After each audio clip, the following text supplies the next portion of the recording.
Michael is in charge of trimming. When allowed. When allowed. And he's going to tell you about his trimming of a green giant. Go ahead, Mike. Okay, well this is the green giant. There's a couple things that I look for when I'm trimming green giants. First off is I don't like weeds. But I do like weeds in the field, but I don't like weeds around the tree. That's a whole different story. But first thing I do is I go through and I eliminate the weeds. Then after I do that, I take a look at the tree real quick. I always want all of our trees to have one single leader. Multiple leaders make the tree not stable during snow load. So if you would look at this guy right here, this is an example. This guy has 1 and then 2 leaders. So if I'm going to go do that one, you subordinate it by just going around and trimming that one harder than you would this normal one. But then you also have to finish it up a little bit too. There's a lot of other things that go into it, but we'll go back to this guy.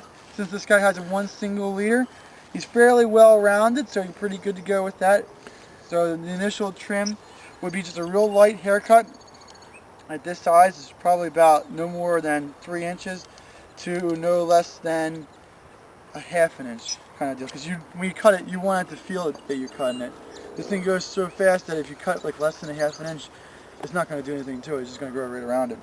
So you go through and you just cut just real lightly, just to knock back a little bit of the growth, so it makes it a little bit denser. Object is to try to fill it in so it's a little bit deeper or thicker of a plant all the way around.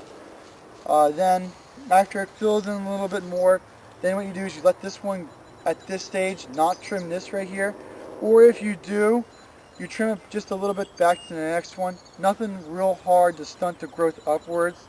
At this stage you want it to grow real fast up, and also try to make them thicker and fuller.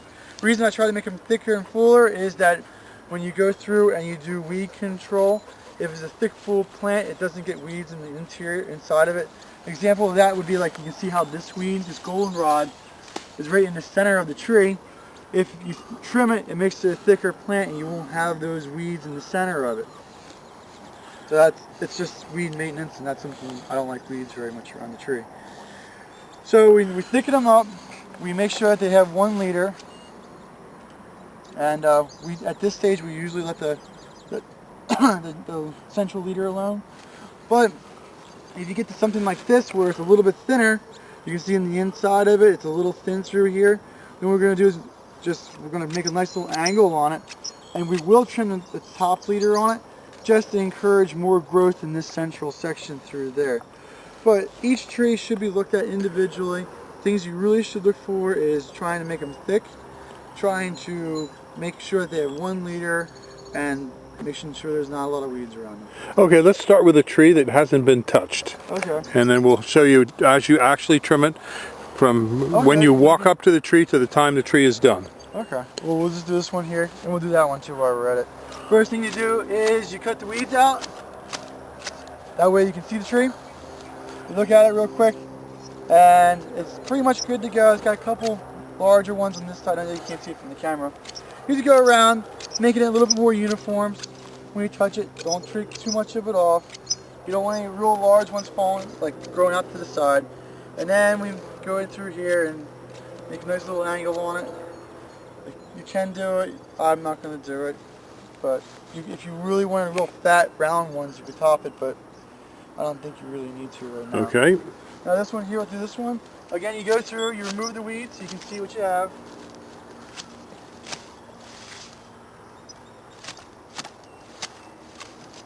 Alright. You can look at this one. This one has a definite second leader forming, but maybe a third right here. So that's something we're going to have to go through and cut a little bit heavier on. Remember earlier I said only 3 inches? You can go 4, 5, 6 inches at this stage just to knock it back to make sure that that's not going to be a leader. And we're going to leave this one probably go. It's got a lot of new growth on it right now. I don't really want to touch too much on it, but we'll just go around now trying to make it a little bit more rounder. And when we do that, we will encourage the growing points in the inside of the tree to come out and make that a thicker plant for us. Okay, now Mike, what time of the year can people do this trimming? In case they don't want to trim them like today, which is July 22nd, what other times of the year are appropriate for trimming the green giant? That's a good question. the answer to that comes into the fact of how this plant will grow. What I was taught in school was that this is called an indeterminate tree, which means it has an indeterminate amount of growth per year. Also meaning that it does not have buds. It has growing points. Like I said earlier, it had growing points. So when you trim these guys, you can technically trim these guys any time of the year that you want. I find, just in my experience, it may be different in different parts of the country, but if we go through and we trim them in the wintertime, they usually start growing a little bit later in the spring. And if you haven't fertilized the tree and you trim it during the wintertime, it usually does make the same, it makes it even longer on it. I like it to trim them when they're actively growing so that I can see how much growth rate's going to be on it. But the real answer, textbook answer, that you're not going to be wrong with is that you can trim indeterminate trees anytime of year you want. Okay, and what time of the year does this tree actively grow? Well, this tree grows just about when the temperature is right, when the humidity is right, and there's sunlight there. So it's like... It likes to grow. Pretty much from spring to fall. And how fast does it grow per year if you do not trim it or you just let it grow and it grows wild? In a well-fertilized area with adequate water and light. If conditions are really nice, they can grow up to like 2.5. I don't know if I've ever seen 3 foot, and I don't know if I really want to see 3 foot, but they do grow 2.5 without a problem. Maybe 3 if you got a really good irrigated field. I would say if you're going to get a new tree at this size or smaller, you would probably want to see in the neighborhood of like 1.5 feet of growth. You don't want too much growth because you want the tree to put roots out and establish itself. And you don't want a lot of growth when it's real young, because then when little birds come over and land on it, they go and they snap the branch off a little bit. That does happen fairly often. You'll go out to a tree and you'll see a tree that's been growing and it's got like that much new growth on it, and all of a sudden at the top it has a nice L to it. That's because a little bird landed on it and it was not strong enough to hold it and it breaks it off. It's just... Okay. And when somebody plants this, your plant spacing here is what, about 5 feet? Yeah. For the nursery? Like and what would be an ideal planting spacing for someone who just wants a rough screen? I would say you could probably get away with a little bit closer than 5, but it's one of those things like you can plant them and in like 5 years at 5 foot it'll be fine. In 10 years they may be growing a little bit heavy into one another. Like 6 foot would be fine. These guys are a big plant, so that you can put them at 7, 8, 9 foot without a problem.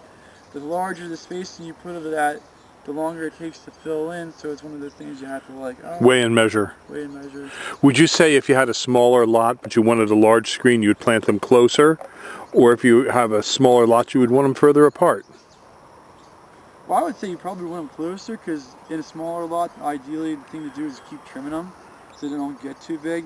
And you can trim these like a Leland cypress, where you trim them every year real dense, and they do take very well to that.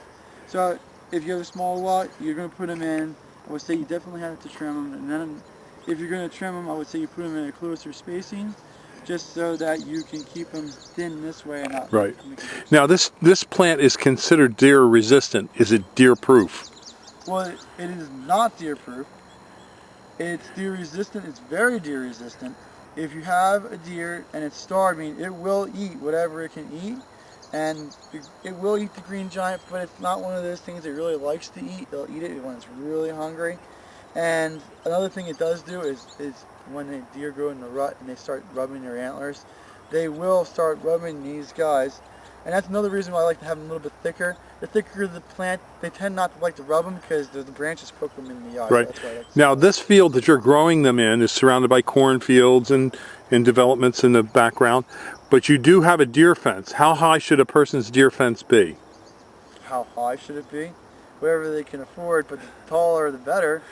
We still get deer inside here. Like when my dog and I came out, there was a buck in here, and we're not quite sure how it got in, and that's like an 8-foot fence, so I guess it wasn't quite high enough. Do you think it was a buck or was it a reindeer? It might be Rudolph, yeah.